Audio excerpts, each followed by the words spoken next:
लक्ष्मी श्रीचक्रस्तुतिदा। ॐ श्रीं ह्रीं श्रीं महालक्ष्म्यै नमः। श्रीचक्ररूपिणीं देवीं श्रीविद्यां श्रीस्वरूपिणीं सर्वसम्पत्प्रदां देवीं महालक्ष्मीं नमाम्यहम्।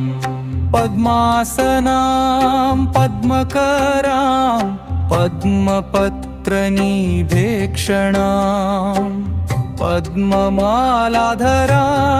देवीं महालक्ष्मीं नमाम्यहम्।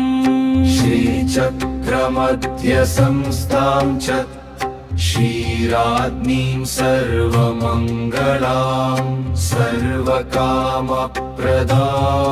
देवीं महालक्ष्मीं नमाम्यहम्। सर्वसौभाग्यदां नित्यं सर्वैश्वर्यप्रदायिनी सर्वाभीष्टप्रदां देवीं महालक्ष्मीं नमाम्यहम्। धनधान्यसमृद्धिं च पुत्रपौत्रादिवर्धिनी आरोग्यं विजयश्चैव देहि मे कमलालये।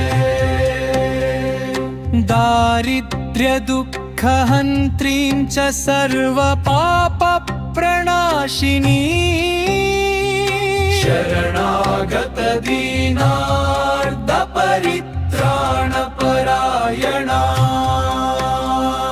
श्रीं ह्रीं क्लीं महालक्ष्मी श्रीचक्रनिलये शुभे मम गेहे सदा लक्ष्मीं स्थिरां कुरु नमोऽस्तु ते।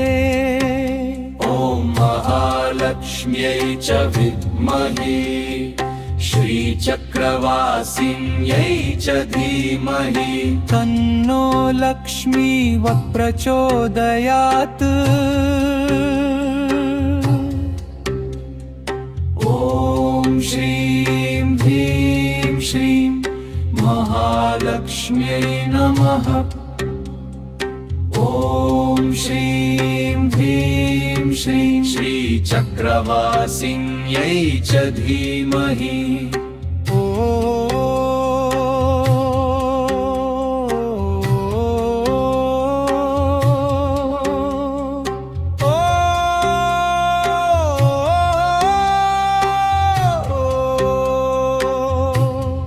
श्री महालक्ष्मी देवी अनुग्रहं सर्वदा।